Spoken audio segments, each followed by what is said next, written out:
Bismillahirrahmanirrahim. A journey of transformation of dreams into the path of reality. Here I candidly stand in front of you all. नाज़रीन, आपको लगेगा कि मैं आपको अक्सर इसी कैनेडा का सफ़र सुनाऊंगी, लेकिन हकीकत इसके बिल्कुल बरक्स है। मेरी यहाँ शुरुआती कुछ ऐसे हुई कि पहले दिन को मुझे मेस से निकाला गया क्योंकि मैंने बम्स नहीं पहने हुए थे, और दोपहर की तपती धूप में मुझे मेरे साथियों को पनिशमेंट दी थी। शुरुआती कुछ ऐसी है तो बाकी तो अल्लाह की खैर हो।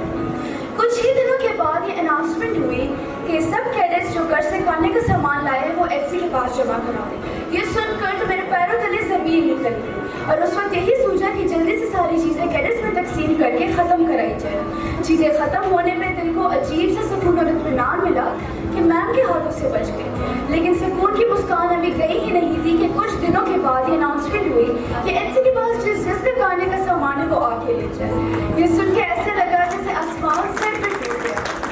सब खुश और मैं गमगीन। उसके बाद के दिन ऐसे गुजरे कि बैरक में नान और जेबों में मेस का खाना छुपा के ले जाते थे। कब कैसे ये 5 साल गुजरे पता ही नहीं चला। एक बात तो तय है कि यहाँ से जाने के बाद ये सारी चीज़ें बहुत याद आएंगी। वो सर अब्दुर्रहमान का बात पे ईडी देना, और प्रिंसिपल के लिए खिड़की से पोम्स पढ़ना, फिर पनिशमेंट भी मिलना। We all have lived like a family, and it would not be wrong calling this place my second home. Despite all this, the way this journey has transformed me into a groom lady who is focused, determined, and confident.